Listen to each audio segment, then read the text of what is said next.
Ladies and gentlemen, good day and welcome to Kirloskar Pneumatic Company Limited Q3 FY24 earning conference call hosted by Antique Stock Broking. As a reminder, all participant line will be in the listen-only mode and there will be an opportunity for you to ask questions after the presentation concludes. Should you need any assistance during the conference call, please signal an operator by pressing star then 0 on your touchtone phone. Please note that this conference is being recorded. I now hand the conference over to Mr. Amit Shah. Thank you and over to you, sir. Yeah, thank you, Ria. Good afternoon, everyone. On behalf of Antique Stock Broking Limited, I welcome you all to post earnings call for Kirloskar Pneumatic Company Limited. Representing the management, we have with us Mr. K. Srinivasan, Managing Director of the company, and Mr. Ramesh Birajpal, CFO of the company. I'd like to hand over the call to Mr. K. Srinivasan for his opening remarks, post which we can open the floor for Q&A. Over to you, sir. Yeah, thank you, Mr. Shah, and good evening to all of you. At the outset, let me wish you all a very happy new year. May the year 2024 be not only a leap year, but a leap forward in our journey for growth and success. The year 2023 has been a year of good order intake, significant ramp-up in filing patent and design registrations, accelerated new product development, and a strong focus on in-house capability building. However, execution challenges coming primarily from large package orders and from CNG station orders have had a dampening effect on the top line. We expect this to change from this quarter. Sales YTD is about 5% lower than the previous year. Exports at 52 crores compared to 152 crores at the same time last year was one of the big factors in this. In Q3, we ran the factories without the block closure that we normally have around Diwali and built up packages for dispatches in Q3 and Q4. The cost of inputs availability has improved, allowing us for quicker execution. Sales YTD was at rupees 833 crores as compared to 880 crores of the previous year, a decline of 5%. This was largely on account of lower exports and lower shipment of CNG packages. The profit before tax was 97 crore compared to 101 crore of the previous year. You all are aware that we had an extraordinary one-time cost of 4 crores for the labor settlement in the second quarter, so it is about the same as last year. All the businesses, air, refrigeration and gas, had strong order inflow. However, sales was flat. Export sales in the first 9 months had no large package sales and hence was lower. We expect exports to be only about 75 crores for the full year, a near 100 crore lower than last year's number. As of January 1st, 2024, the orders on hand were 1,546 crores. This is over 250 crores higher than the corresponding period last year. This bodes well for our planned growth. Our committed capex spend was about 50 crores and we have done about 40 crores against this so far. We expect to complete the planned capex spend for the year. This will allow us to build both capacity and capability to meet the next year's growth budget. Now let's discuss the results by product lines. Air compressor division. The air compressor sales was flat with slowing down of offtake from the air separation plants, pharma and automotive. Sales for niche applications continued to grow. Traction for the test Caplifoca centrifugal compressor packages was strong and we expect to book significant orders for execution in F25. We are seeing large interest in the rebuild restoration of compressor business, and this is an area where customers will probably use to defer significant capex spend due to the technological transition that's in process. Refrigeration compressor systems. The strong growth in consumption has accelerated investment in food processing, storage and distribution. The demand for compressors in this space is very strong. We are seeing strong sales growth in this space. The shipment of large refrigeration packages for oil and gas sector remains contingent on the EPC contractors having the site ready. This continues to be a challenge in terms of keeping to plans. The order intake in this space is strong with several new projects under finalization. The reimagined business model to sell cooler packages with Q&A screw compressors for refrigeration rather than a bare screw compressor has started to bring in results, with a couple of packages being built and shipped with the Q&A screw compressors. We are now confident of quickly scaling up and becoming a preferred choice in the dairy, pharma and food processing industries. Process gas compression systems.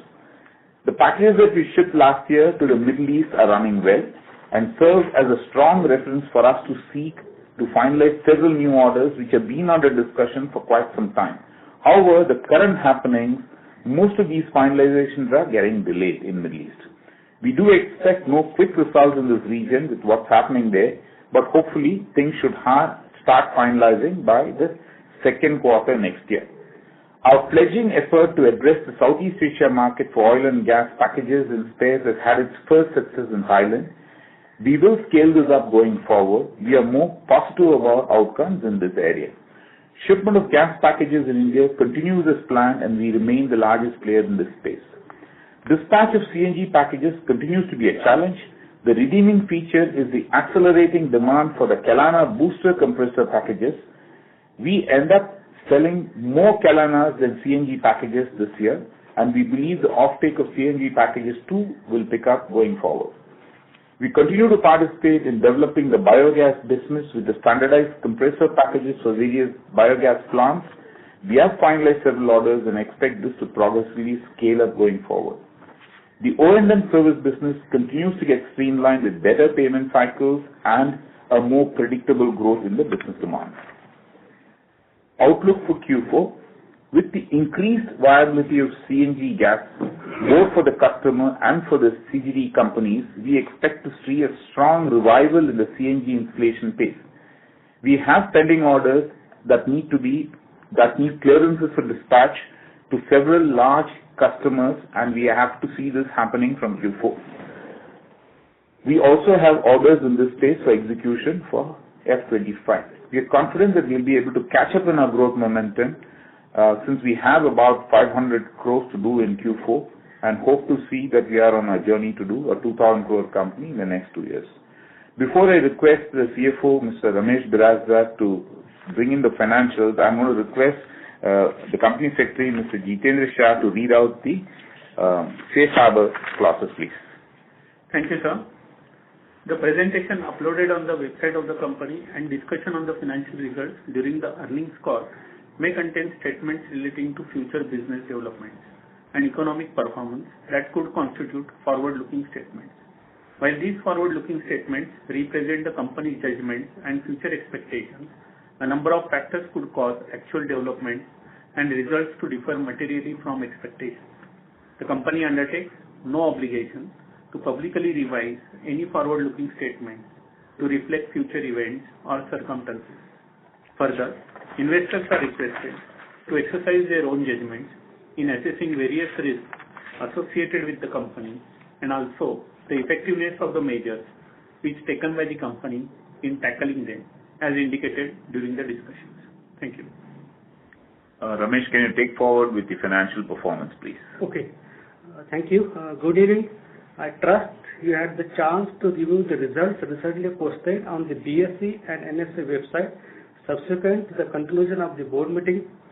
Furthermore, we have uploaded a presentation spotlighting the trends observed in the Q3 results on our company's website. However, for the benefit of those who may not have had an opportunity to study results, please allow me to provide a summary of the Q3 FY24 outcomes. Sales for the Q3 FY24 were rupees 308.5 crores against rupees 312.2 crores of Q3 FY23. Sales for the Q3 also showed a growth over Q2 FY24 by 9%. Other income for the 9 months improved 59% to 13.5 crore compared to 8.4 crore in the previous year. Total income YTD ended December 23 was at rupees 846.1 crore compared to rupees 888.2 crores in the previous year. We have enhanced the ratio of raw material consumption to revenue from operations, achieving an improvement from 56.8% to 52.4%. This positive shift can be attributed to favorable product mix, prudent selection of orders for improved pricing, and our concentrated efforts to minimize the cost of manufacturing. This marks a commendable 4.4% year-on-year improvement in gross margin. As the third quarter year to date, the employee remuneration expenses stands at rupees 126 crore, constituting 14.9% of the total income. In comparison, during the same period in the previous year, the ERE was at rupees 108 crore, representing 12.1% of the total income. This increase is primarily attributed to salary correction and initiation of operation at the forging plant in Nashik. It's noteworthy that at this stage, Nashik plant is utilized for captive consumption. Additionally, a one-time impact about rupees 4 crores from the dispute settlement has contributed to shift in ERE. Company has maintained the status as a debt-free company, and I would like to state that company still has a net cash position of rupees 221 crore as on 1st January 2024. Depreciation is in line with previous year and addition to assets. Other expenses are mix of fixed and variable costs and are at rupees 159.3 crores against 154.5 crores in the previous year. This is on account of pull ahead of CSR expenses, updating of software and other routine expenses. The year-to-date performance for the first 9 months of the current year shows an improvement in the EBITDA margin, reaching 14.7% of total income to rupees 124 crores compared to 14.2% of total income to rupees 126 crores in the previous year. Additionally, the EBITDA for the third quarter also demonstrated growth, increasing from 16.6% in Q3, rupees 52 crores of the previous fiscal year, to 18% of the total income in Q3, rupees 56 crores of the current financial year. In the ongoing fiscal year, year-to-date profit before tax has reached rupees 97.2 crores, constituting 11.5% of the total income against 11.4% to 101.2 crores in FY23. Net profit after tax for the initial 9 months of the current fiscal year is rupees 73 crores in comparison to previous year 76.3 crores. This is 8.6% of sales in both years. The company issued 1,20,800 equity shares during the period ending on December 31st, 2023 under the employee stock option program. As a result, paid up share capital increased to rupees 12.95 crores compared to 12.92 crores at the beginning of the year. YTD earnings per share in the current year has shown a stable earning, reaching rupees 11.30 per share. This is marginally down compared to the previous year's earning rupees 11.83 per share.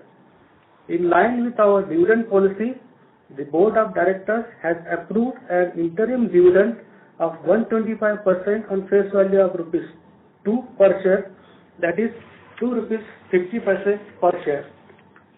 With about 92% of revenue coming from the compression segment, it remains the only reportable segment. The segment earned profit of about 19% in the current quarter, higher than the previous year when it was 18%. The compression segment is consistently sustaining profitability within the range of 18 to 20%. Company has order book of over 1,546 crore as of 1st January 24 against 1,300 crore plus in the previous year at the end of Q3 FY23. Segment assets experienced rupees 63 crore surge compared to the previous year, primarily due to advances made to suppliers and increase in inventory and other factors. In order to arrive at capital employed for the segment, current liabilities were reduced accordingly. Now this forum is open for questions from investors. Thank you very much. We will now begin the question and answer session. Anyone who wishes to ask a question may press star and 1 on their touchtone telephone. If you wish to remove yourself from question queue, you may press star and 2. Participants are requested to use handsets while asking a question. Ladies and gentlemen, we will wait for a moment while the question queue assembles.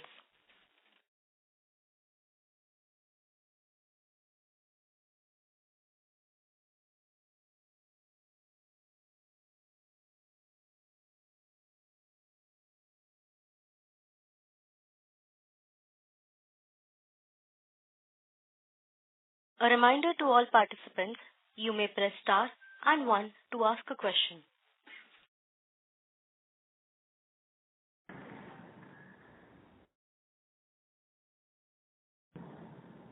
The first question is from the line of Nikhil from Simple. Please go ahead, sir. Yeah, hi. Good afternoon, and thanks for the opportunity. One is, can you share what is the mix between equipment and packages for the quarter? Yes, first question is that.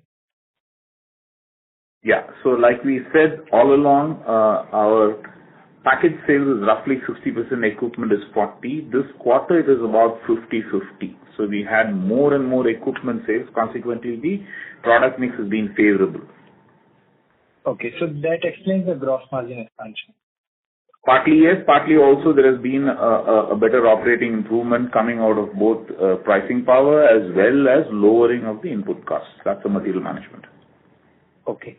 Secondly, sir, you mentioned that so if we go to our last 3 quarters call, in this quarter also you, in the opening statement you mentioned that the CNG packages still remain weak, while the Kalana booster has taken off.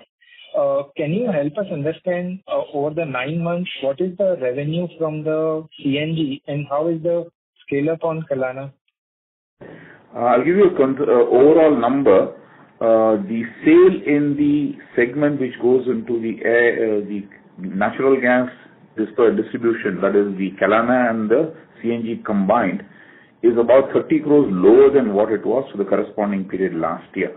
And the number of compressors sold, CNG has come down in the last 2 years from 250 plus to 150 plus, and this year most likely ending up below 80.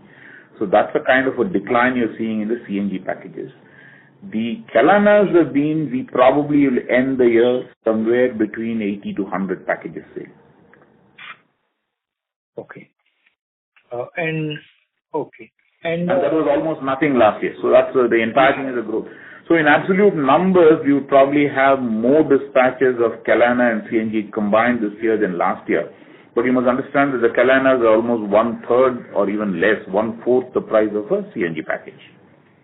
Correct. Now coming to this, if we look at our numbers over the last 3-4 years, and this point you had mentioned earlier also that the peak CNG packages which we used to sell were around 240-250, which was around March 21, and this year that has come down to 80. And this has been because of the slowdown from the CNG or CGD companies. How do you see the scale up? Do you think that because the industry landscape and the addressable market remains same for the CNG packages as such, and the demand has not been met, so do you think that number of what we had in 21-22 can be achieved on the packages, and then Kalana can be a upside on that, or how do you see the pipeline moving over next 3 years here? Yeah, I'll go back to what we have as the data available from Petroleum and Natural Gas Regulatory Board Authority, who actually are the ones who are putting out the allocation of gas connections to the CGDs. 12th round of bidding is over. 98% of the geographic area of the country is covered. By that, we should have another 12,000 installations coming in the next 5 years. How it plays out, we have to wait and watch. What is clearly happening is the last 2 years, with the big disruption in the availability and price of natural gas, there has been definitely a slowing down of putting up new gas stations. People have not put up gas stations because it was not remunerative. However, they had the GA allocation and they had made commitments of coverage. So to speed up the process of coverage, all of them are now rushing in and putting in a Kalana. Without a gas pipeline, you put a Kalana and move the gas in cascades and still deliver. This is what is happening. We believe there is a consolidation that is likely to happen. Some of the smaller CGDs will sell off to the bigger ones. The natural gas distribution will go through a process that is similar to what we saw in the telecom industry some years back. And only when you see some consolidation will they go out and put out pipelines, put in the big CNG packages, etc. Till the time, a lot of Kalanas will sell to keep licenses alive and transactions would have to happen. This is broadly our judgment of what is happening. Look at the larger picture. The commitment that we will move from 6% to 15% of the energy basket to natural gas is there upfront by the government. The consumption of natural gas has gone up 6% last year. Most of it has been taken up by the fertilizer industry. The gas distribution companies, the CGDs, have had a lesser allocation, but they have now a lion's share of the natural gas which is generated within the country. So there is a change that is happening. We are seeing it happening from October. Hopefully it should accelerate. Whatever is in the pipeline as compressors bought and kept in inventory, not commissioned, are all moving out. We should start seeing new allocations coming in sharply. That's broadly a summary of whatever is happening in this space. Okay. And sir, if we, based on the revenue split which we give between air compressors, refrigeration and process, if we look at over the last 4 years, while there is a drop on the CNG side, which I think roughly was 250 crores in 21, probably this year we would close at 150 to 170. The other oil and gas part has scaled up significantly. How do you see the momentum scaling up on that segment X of the CNG? Okay, I don't understand the first part, but let me again say, the air compressor business is roughly about 25% of our turnover. The refrigeration business is roughly 30% to 35%, and the gas business is roughly about 40% of our business. This is broadly what we have been saying, and we continue to be around that. What really has happened is what we have lost in the CNG space has been covered up in the gas projects. Last year, these projects were predominantly based on exports to Middle East. This year, it is predominantly based on projects which are in India. Most of them are happening in India. And that, like I've been saying the last couple of calls, is a very, very busy time. A lot of projects are happening, and we are a leading player in this. We are a dominant player in this. So we continue to win orders, and we are executing these. So our market share in this has remained same. We've not lost anything. I won't hazard a guess, because when I see the numbers, you're talking about CNG packages or in the project orders? Project orders. Project orders, I think plus minus we are okay. We have lost a few orders in the last 6 months, and we are a little choosy. I did mention in the earlier one call as well, the orders that are now being EPC contracts that are now being won are being won by relatively smaller companies. Companies of a turnover about 400, 500 crores are winning these orders. And if they have a large order bank, we are a little more careful about taking orders from there. So to that extent, we may have lost 1 or 2 orders. But that's by choice. Sure. I'll come back in the queue. I have a few more questions. Sure. Thank you. Thank you. The next question is from the line of Sanjay Satpathy from Ampersand Capital. Please go ahead. Sir, thanks a lot for the opportunity and also seeing good sequential recovery in your performance. Sir, are you maintaining your guidance of some 12-15% growth for the full year FY24, or you were looking at a different number? I did mention we are looking at double digit. From our 20%, we scaled it down and said last time we're only going to be double digit. I still think from the current roughly 850, if we do about 500 crores, which is in our hand, we should be very near the double digit number. We'll see how close we can get to it. Understood. And sir, it is good that your order inflows are increasing. So probably you will be a lot more optimistic about the next financial year. And that is when you will again go back to your 20% kind of guidance. Is that a fair assumption, sir? I think it's more than a fair assumption because clearly the growth momentum will pick up. What we have been saying is we will catch up on the lost growth opportunities going forward. Whatever we see in terms of our new products coming up as well as the order booking going up, I think we are better placed to ensure that even with a slowing economy globally, we will be able to get back to our growth momentum, 20% plus. Understood. And so, but still you mentioned in your opening remark that you are seeing that even if there is some order, that you are seeing some amount of decision-making delays or some implementation delays. So you are baking in all that when you are looking at your estimates, right, sir? That's right. So what I still keep saying is we are becoming more choosy on these package orders that we are winning from EPC contractors because smaller contractors' ability to execute on time is a challenge. So we are trying to be more careful on the kind of orders that we are finalizing. Having said it, I still have this challenge that even large government companies, if they don't give me site clearance, my billing doesn't happen. And that affects my inventory, that also affects my sales. Understood. And so in your margin commentary, you mentioned that it is entirely because of your pricing as well as some amount of input costs happening. However, in your press release, you had mentioned something about your this forging plant kind of becoming stabilizing, and that also is helping. So if you can just help us understand that considering all these things, where do you really see the margin settling in? This is also still doesn't include that business which you think that you will discontinue or sell it off at some point of time. See, if you look at the margin growth in Q3 in the compression segment that's going up, it is largely coming out of a better product mix. We had very few big packages, more and more equipment. And the opening comment itself, I said our equipment sales has crossed 50% this time. So it's a product mix issue which gives me a larger margin. That's the first thing. Second is also coming out of pricing. There has been some amount of advantage in the pricing. So it's by and large the same as what you said in the press release. The press release also talks about the same thing, getting a better product mix. We have said the same even in our opening commentary, as well as some pricing advantage as well. But you also talked about some forging plant benefit, as I thought that it may be... Okay. So that is not... See, forging plant will give benefit from next year.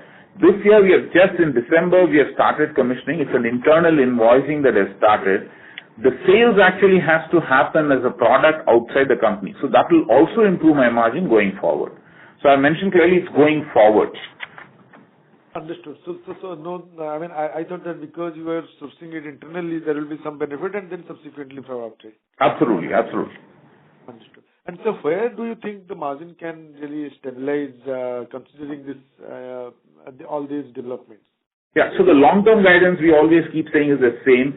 The company's EBIT margin would directionally get first to 18. Because we are seeing compression margin separate and we are seeing the company separate. We still have to dispose the road railer. It is still not completed. So I would have to take that. So the company's margin will first go towards an annualized 18%. We are not there yet. Directionally, it will move towards 20 beyond that. But the real challenge or a strategic call we take is, would we trade off a certain bit of margin for growth, or we would increase the margin beyond this and trade off growth? Currently, our mood is to keep growth above 20% and operate in a margin range of between 18 to 20%. Very last thing, if I can ask, that as you say that your gas business is still 40% of your revenue, but within that, how much is this CNG packages? Can you just give that number? I already gave you, and I think somebody else also mentioned it's likely to be around 180 crores this year, the CNG and Kalana put together. 118 crores. Yeah, 180. Okay, sorry. And that doesn't have much of downside because it has already fallen so much from those 300 odd crore. It can only go up from here. I think we have hit the rock bottom. Thanks a lot, sir, and all the best. Thank you. Thank you. The next question is from the line of Neeraj Mansikka from White Pine Investment Management Private Limited. Please go ahead. Yeah, hi, sir. A few questions on the CNG compressor. Can you give us your thoughts on why, I know you have spoken about it before also, then why, or do you see really those delays coming, or do you see those stations also not coming in next 5 years, which are planned? You're talking of natural gas distribution? Yes, sir. CNG distribution. So, like we say, what we call as the CNG stations are the mother station that can only come up where the gas pipelines are laid. Now, gas pipelines are not coming up at the pace at which it should, and only then the CNG stations can come up. But if you still need to distribute natural gas, even without the gas pipelines coming up, then you will have to put up the booster, the Kalanas, where you just bring the gas through cascades. You put it on a truck, you see those big cascades that bring in, and they put it on top of these compressors and deliver it into the respective vehicles. The initial phase for the CGD companies to get the coverage in compliance with the commitment that they give to PNRGB would be to at least get the Kalanas running so that they start delivering gas. Later they will have to invest more and get the pipeline in place because people have been behind schedule in terms of laying pipeline. There are very many reasons, so that is very difficult to discuss now. But they will eventually have to lay pipeline except in areas like the hilly places, northeast, etc., where they think the distribution will for a long time remain only through cascades. Got it. So do you see a Kalana booster compressor scale up further from the number of packages you are doing this year and next year? Yeah, it will continue to scale up faster than CNG because as the CGD companies race to comply with their coverage, because they all have given commitments of how many testing area they'll cover, they will do the Kalanas first because it's a lower capital investment. So any thoughts on how many boosters you can sell? No, we'll have to be careful with that because we are also not super keen on being a booster company. So we will only take pick and choose orders that we think are worth it because it makes very, very little margin compared to the CNGs. And it's a life item. You're not going to be with a Kalana long term because look at it. If you need to supply gas, first bring it by a truck on a cascade, put it on top of this, fill vehicles. How much money can the station make? So this is a very interim step. We don't want to rush and become a huge Kalana producer. We will keep it at a level so that we are available in this sector, but we are hoping quickly that the larger companies will move to what is more sustainable, which is the pipeline and the CNG station. That's the regular way forward. Got it. And so what will be the market share of yours in the CNG compressor packages? See, we have been all along saying that in the CNG compression packages, it is a bit of a duopoly. We are not perfectly 50-50. We are around two dominant players. There are others as well, but we are the two dominant players. Okay. And other would be what, sir? Who will be the other player? Atlas? I think you know, you all people do analysis better. I never say the name of anybody. Okay. And then is it right to say that a potential market of your business, if fully used, would be 6,000 stations because assuming 50% market share for you in next 5 years? I think this number is being put out by PNRGB already, Petroleum and Natural Gas Development Board. Now, they have allocated more than in each round of bidding. They've said up to the 12th round of bidding is announced. We think there are more than 12,000 compressors yet to come up, compression stations to come up. What out of it will become CNG, what out of it will become the boosters is something that will evolve as it goes forward. And also let me also say that, look, there are roughly about 5,000 plus compressor stations running as of today, and some of the older ones also will have to be replaced in the next 5 to 7 years. Oh, that is interesting. And so the question is on the upstream gas system project. Can you give some color how large the market is? Because last year you shipped a package to Middle East and that experience is good. So can you give some color on how you see the market, how large it is, and why the delays are happening, and when you expect some orders to flow in? See, this is a difficult question to answer because the Indian market is roughly 12 to 15 packages a year on a good year. The packages can be anywhere between, the cheapest could be between 12 to 15 crore, the biggest could be about 100 crore, depending on what all is covered in these packages. And there could be many reasons. It could be a gas gathering station, it could be a PSA station to pump the gas, to take a natural gas out of the oil. It could be many, many options out of it. Now, depending on the package, it could be different. Now, what is coming up in the Middle East? Middle East, all states and all locations have a certain amount of gas. There is a increasing awareness that methane is a bigger disaster compared to CO2. So all the trapped methane that is either flared or released in the air when oil drilling, etc. happens, would all have to be taken through a gas gathering station. So all that is changing. Technologically, new opportunities are coming up. Around it, new requirements are coming up. This industry will see a lot more activity in many of the traditional areas, but it is something that is evolving. We have supplied 2 gas gathering stations in the Middle East, and they're working well. So we still expect that itself could be a big opportunity going forward. Any color on how large the market will be? Because you said in the past that you have supplied those equipments with almost no margin so that you can at least get on the checklist. So can you just share your thoughts? So we supplied only one package as an entry package. Otherwise, we work with normal margins in this business. We don't do work otherwise. We did mention first quarter last year that one package that we did supply to get a proof of concept or getting the product in. So beyond that, it's all been at natural margins. I would be very careful about market size. Let me tell you, it's billions of dollars big. And for you to get an idea, it can be anywhere between 3 to 5% of the capital spent in the oil sector. Okay, got it. Great. Thank you very much, sir. I'll come back in the queue. Thank you. The next question is from the line of Kunal Seth from B&K Securities. Please go ahead. Hi, sir. Good afternoon. Thank you for the opportunity. Sir, you did mention about, that there could be some consolidation and, then gas pipeline should start at a much faster pace.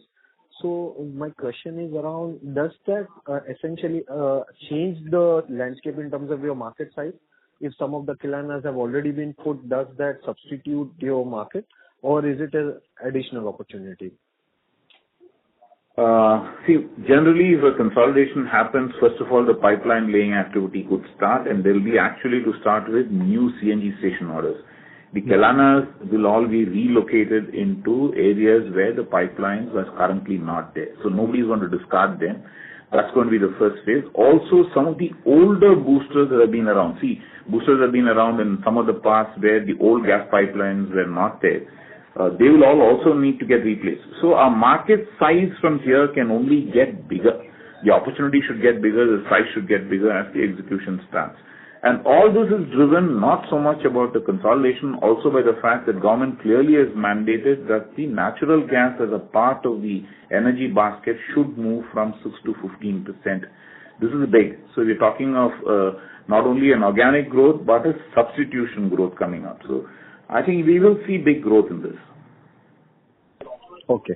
So basically, is it right to assume that this kilanas will be more complementary, to the number of, mother compressors, gas packages that will be required? And I think that's a good way to look at it. Okay. And sir, how different will be the realization for this kilana versus a typical, say, a gas compressor package for a mother station? Price is about 1/4 and the margins will be half. Okay, sir. Sure. Thank you so much. That were my questions. Thank you. Thank you. Thank you. The next question is from the line of Thomas Biju from Alfactor Advisors. Please go ahead. Thank you. The first question is, how is the environment looking for export orders, and when do we see that improving substantially? You're talking about market forces, market conditions? Yes. Yeah, market conditions for us is very positive. See, we are largely a domestic company. Our exposure to exports is not very big, and it is also very specific and targeted. The Indian market is very buoyant. All our segments that we operate on are buoyant. We are having specific opportunities, like we mentioned, with more of the ammonia-based urea fertilizer plants coming up. That's a huge opportunity out there. There's a big opportunity coming out in terms of the food processing and other guys having more storage and others, so requiring a lot of the Kionate required compressor packages. So I think the market for us is growing, and it's growing well. We don't see any slowdown. You mentioned that you expect the execution to improve from Q4. What gives us that confidence? We have the orders. We are finished quite a few levels of inspections and testing. So dispatches have started for Q4. So hopefully when we complete Q4, that is what we will see as the numbers. We've been saying that we have about 500 crores to execute. So if that goes out, I think we will see that we will get to our numbers that you're talking of. Got it. And you mentioned that you're expecting double-digit growth next year, that is FY25, and moving to a 20% growth trajectory you're seeing the year after that? No, the F25. F25 itself, we should get back to 20% plus growth. Understood. And the EBIT margin, you're seeing 18% for... Directionally 18 and gradually going beyond 18. But directionally 18 first. By 25 itself. F25 directionally towards 18. I repeat, we may not reach 18 as a company. Got it. Got it. Okay. Thank you very much. Thank you. The next question is from the line of Anand Katadare as an individual investor. Please go ahead. Thank you for the opportunity. You briefly mentioned about the road trailer segment. Can you throw some light on that? I think you know about our road trailer business, or you don't know about it? I do, but you were... So this business is a business that we said we have ceased operations. We don't run them anymore. We still own them. We are looking to dispose of this business or divest this business in any which form. We are working on it, and we will do it during the course of this year, hopefully. Okay, fair enough. And can you share the O&M share as a percentage of total sales? Sorry? Oil and? Will you repeat again, please? Can you share the O&M segment as a percentage of total sales? Okay, I understand. So what we always keep saying is spares and service as a whole is about 15% of our total. This includes, because most of the O&M may have sometimes including spares. So the billing would be spares separate, service separate, but the O&M contracts will include spares and service. So we give us an overall spares and service business of KPCL is about 15% of our total, and it is plus minus within that. Okay. Great. Thank you so much. Thank you. Thank you. The next question is from the line of Alisha Mahawala from Envision Capital. Please go ahead. Hi, sir. Good evening. Thank you for the opportunity. So firstly, just wanted to know in the 1,500 crore order book that you have right now, what is the share of exports? Madam, I am not able to hear this question fully. Can somebody repeat it for me? Hello, am I audible? You're loud. Can you reduce it a little bit and speak, please? Oh, okay. Is it better now? Yeah, it's okay now. Thank you. Okay. Yeah. Sorry for that. Just wanted to know, in the order book of about 1,500 crores that we have right now, what is the share of exports? So like I said, the export is likely this year to be only about 75 crore.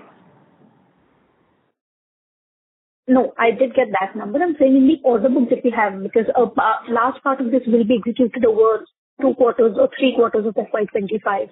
Just trying to get a sense in 1,500, if we remove the 500 you're doing in Q4, what would the share of exports be? Okay. Orders on hand out of this 1546, our exports would be less than 100 crore. Okay. And you did mention that, for the packages that we have delivered, they're running quite successfully. What has then caused the slowdown in incremental order wins? Have we lost these orders to probably peers or competitors? I'm still not able to hear most of what you're saying, so I'm struggling with the questions. No, we lost the orders not because we are not competitive, but in some cases we are very choosy to get the orders based on our expected margins, and if we are not getting that margin, we are not accepting that order. Okay. And this is a challenge in the export market also? Export also. Last year we did a good amount of export. Based on that, we tried to set up or give the example that we are in the export market. We are getting the business for the export, but we are very choosy now. And once we show that we are the capable for the export, let the export market come with our own expectations for the achieving the margins. Understood. And we're hoping that the scenario will improve next year, where we will be able to make the margins that we aspire for, and the growth in the export market will also come back? Yes, we are trying that. And again, the same answer. We are very choosy now, and especially for the export also, because if we are not getting the desired margin, we are not accepting that order. Okay. And where do we stand on the aspiration of 2000? Hello? Yes? Could you not use a speaker? Could you use a headset because of that? I am on the headset. I'm not on the speaker. Okay. Is it audible? Yeah, it's audible, but it's still the line is breaking a lot. Is it better now? Yeah, please go ahead. Yeah. Where do we stand on the aspiration of 2,000 crores? Because earlier the target was to achieve it by 25. So are we pushing it by 1 year now? And do we feel 26 is achievable? Or the 20% growth that we do may take maybe 2.5, 3 years? So this is an important question that I should answer for everybody. We are targeting next year to get about 20%, which should take us nearer to the 2,000 crore that we have an aspirational target. So if we don't do it next year itself, because that will be significantly high growth, we will probably off by about 6 months. That's probably what I would like to say. Sure. Got it. That's helpful. And just one last question.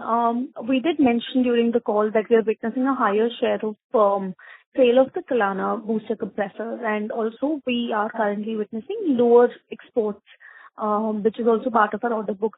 How do we see the impact of both of these on the margins? Because we do know that Kalana's lower margin exports were supposed to be the better margin business. So are we expecting any margin pressure, say, in the near term till some of this normalizes and demand for our gas compressor comes back, or rather the mother compressor comes back versus Kalana? Like I said, we are not taking all the Kalanas that we probably can. We are being choosy about it there as well, because we don't want to become a Kalana player. So we would have a margin target that we'll work with, and directionally we will still go towards the 18% that we have committed, and we'll work with that as a target when we look at orders that we would work on. And this 18% we're hoping to achieve by the time we hit the 2,000 crore revenue aspiration? Definitely. Okay, great. Thank you and all the best. Thank you. Thank you. The next question is from the line of Abhijit Singh from Yes Securities. Please go ahead. Yeah, thank you for the opportunity, sir, and very good evening. Good evening. So my only question is on the biogas business.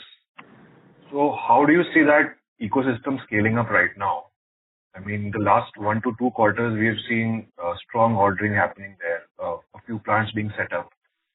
And so what is our strategy to penetrate into that particular line of business?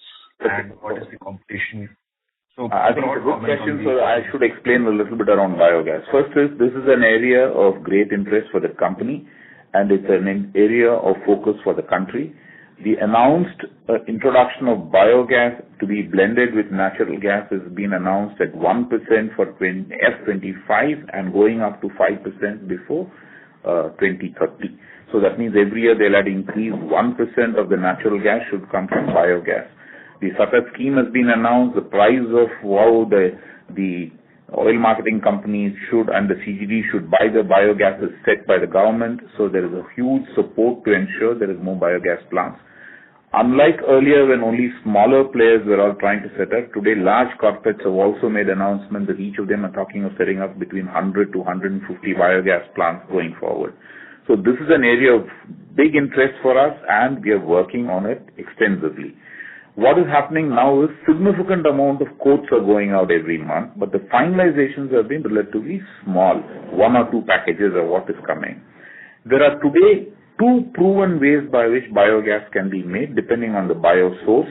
The biosource could be a spent wash from a distillery, press mud from a sugar plant, it could be poultry waste, it could be urban waste, etc. So these are the biosources, and we have standard packages for the various ways by which the biogas can be cleaned.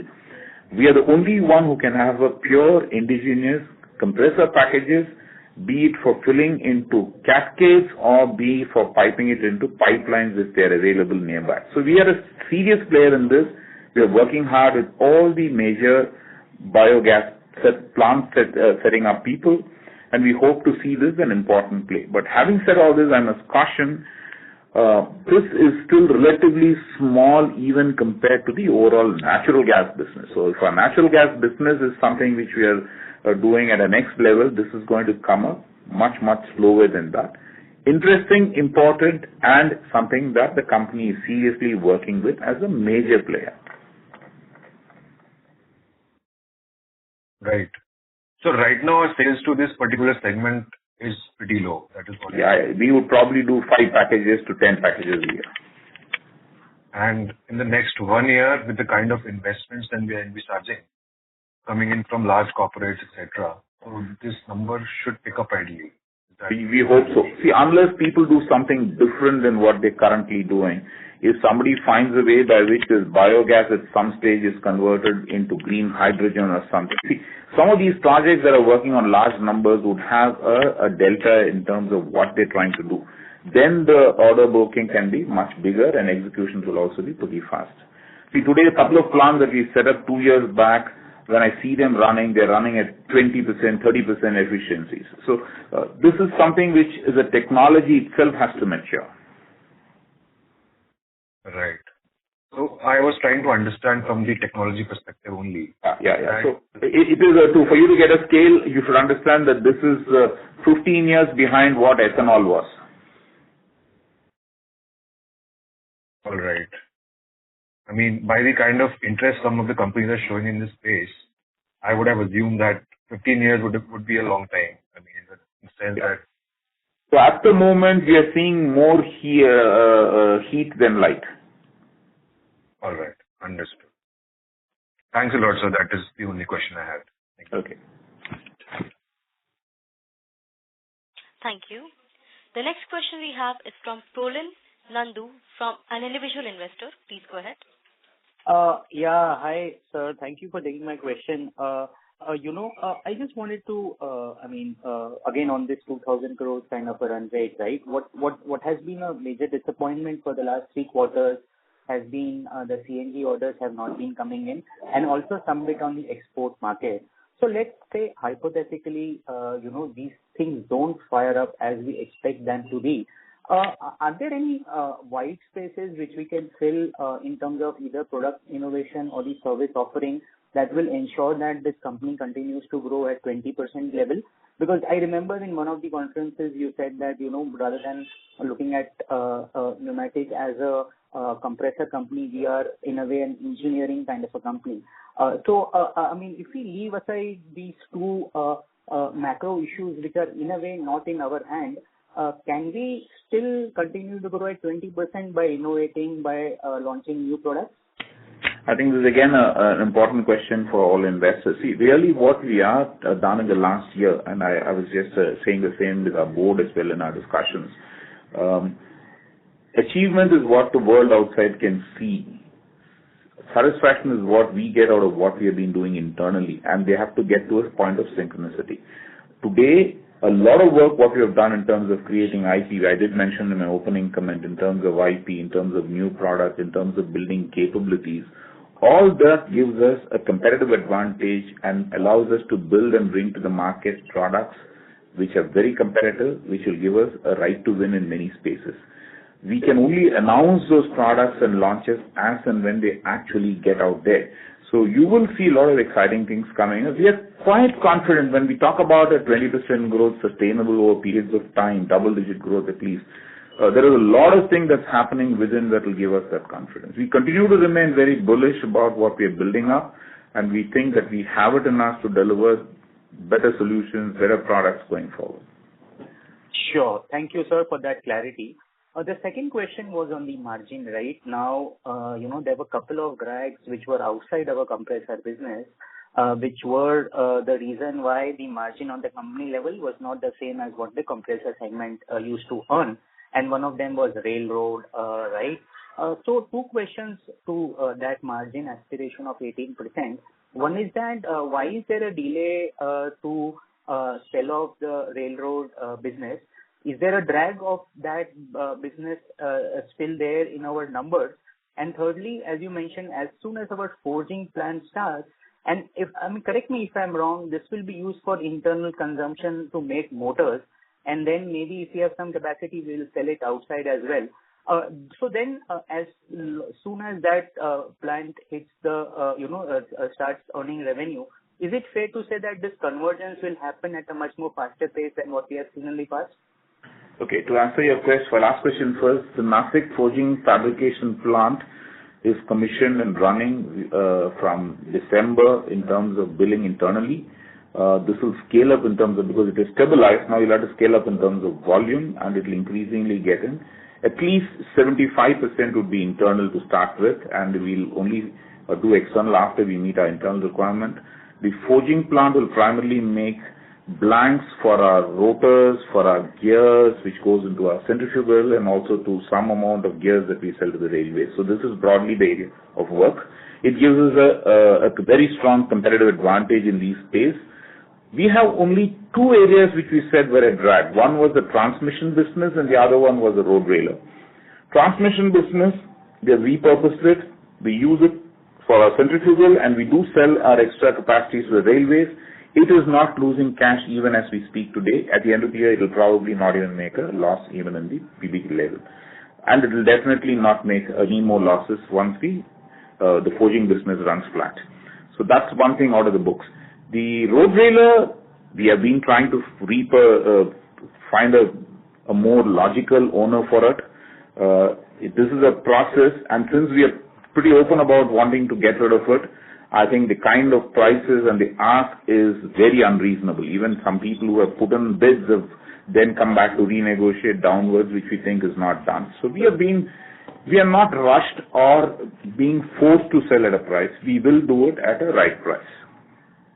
Fair point. Just one last question. What is the annual drag of this railroad business, if you can help us with that? So look at it like this. We said last year about 60 crores is a negative impact between the compression segment and the corporate. Half of it comes from the business, half of it is a corporate allocation. So that half 30 is between road railer as well as the transmission, and that will go away next year. Okay, understood. And sorry, one last question, sir. You have mentioned in the press release that there have been some delays at the contractor, EPC contractor, and right in terms of site clearance and so on and so forth. Right?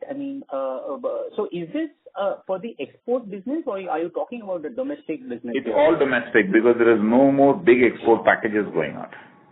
Okay. Thanks a lot. Thank you, sir. Thank you. Thank you. The next question is from the line of Nikhil from Simple. Please go ahead. Yeah, hi. Just two questions. Sir, if we go through our calls of last 2-3 years, we were trying to build the export business not only on oil and gas, but also on the refrigeration packages. But not much has happened. If you can just help us understand, and our stated ambition was to make it at least double digit on the export side. So what is preventing us? Because although we had all the API approvals in terms of products for oil and gas and everything, so why is the scale-up being so slow on the export side? And second question was on this 2,000 crore, and we had stated that in order to reach that 2,000 crore, our order book should be something like 1,750 to 1,800 crore. Based on the products which we had launched in last 2 years, like the Keone and the centrifugal and other the Kalanas and all, how confident you believe that all these 3-4 new products and the existing momentum can take us to an order book of 1,750-1,800 crores next year? Okay, I'll answer the last question first. First 9 months, 1,546, so we will reach at least 1,800 plus or even more even in this year. So that order booking number will happen. Now to come to your question on the refrigerations, we did announce export would be for us a specific geography. We would only do package exports primarily to Middle East, that is MENA region, North Africa, Middle East, and also try and get into Southeast Asia by a baby step. We made an investment in a person and started looking at doing some work in Southeast Asia. And we said the only 2 packages that we will sell are the gas packages as well as the refrigeration. We did sell 1 refrigeration package last year, a fairly significant one which went into Oman. That has been completed. We are in discussion for several more refrigeration packages. Unfortunately, they have not got finalized yet. Unlike in the gas packages which get finalized faster, the refrigeration packages seem to be an area where there is far more level of competition and they take a longer time also to finalize because it comes relatively at a later stage in the execution. We are hopeful that this year we will probably announce in the next earnings call some more finalization in this space. We are working very actively on it and some of them are under serious final discussions. Okay. And last question, on Keone screw compressors, the idea was that there was a large import substitution kind of a market because the dairies and all the compressors which they were using were imported. Since our launch, how is the scale up, or because in last to last call you said that the scale up has been slower than what we expected. But any improvement or anything which you can share on how we are looking at things moving up for us on the Keone side? So I did mention in the opening call itself, what we did do is we reprogrammed or repositioned the way we are selling Keone. Historically, we were selling our what we call as reciprocating ammonia compressors as bare shaft compressor to OEs who in turn buy it, build packages and deliver to the end customer. We did the same with Keone and placed it against imports because we thought imports are being bought by the OEs the same way and this should also work in the same way. We didn't get many orders, and when we realized that we hardly had a few orders for a whole year, then we had to go back and relook at our assumptions. We then have changed the model, which we announced already, that we now convert them into what are called as chiller packages. We build the entire package and offer it to the end customer to integrate. Now, this has been more successful. We have already handed over 2 packages. Here it takes a longer execution cycle. We have to do a lot more engineering work. But still, this seems to have a better traction. We have already had 2 packages going out. These are mini packages compared to the large refrigeration packages. Hopefully, this process will allow us to scale up. Now, couple of quarters we run this, we will get a better feedback, and then we will see whether we convert it, because we're not keen to be a package builder. We would be happier to be an equipment supplier. So we will play around this for some more time, 2 quarters, and then see whether we can have half and half. Some going as bare shaft, some going as packages. But why we don't want to be a package player in this market? Because in CNG and even in refrigeration, we were a equipment seller as well as a package seller. So this is the model that we are following now, but a longer term as a company, if my business has to be less lumpy, my execution cycles have to be as short as possible. A package seller is a location-wise specific. Each application I have to build a package and deliver. It generally becomes even the smallest of packages. We are talking of already about 24 weeks, 30 weeks, 40 weeks, etc. An equipment seller can be built to plan, not built to order. So which means I can do it every 4 weeks, 6 weeks, etc. So as a business model, if you're making the same margin, your velocity of business makes your business far more profitable if your cycle of execution is significantly smaller. So is it right to say that in next 3 to 5 years, the contours of the business, which is currently like 60-40 package equipment, may move more towards equipment and less towards overall on a package side? That is an announced aspirational target to flip it around. We said some earnings call back, it says that we are 60-40 in terms of package to equipment. We would like to flip it around to 60-40 in favor of equipment to package. Sure, sir. Thanks a lot. Thanks for taking the question. Thank you. As there are no further questions from the participant, I now hand the conference over to management for closing comments. Yeah. So first of all, thanks for all your interest. I know it has been a couple of quarters of very muted top-line growth. We are aware that's what we need to do, and we are working on it. Like I keep saying, what you're seeing outside is what we achieve. What we are doing inside is a lot of work that will allow us to get a future that is more meaningful and interesting for all of you. We hope to be there when we talk to you next in April. Thank you all very much. Thank you. Thank you. On behalf of Antique Stock Broking, that concludes this conference. Thank you for joining us, and you may now disconnect your lines.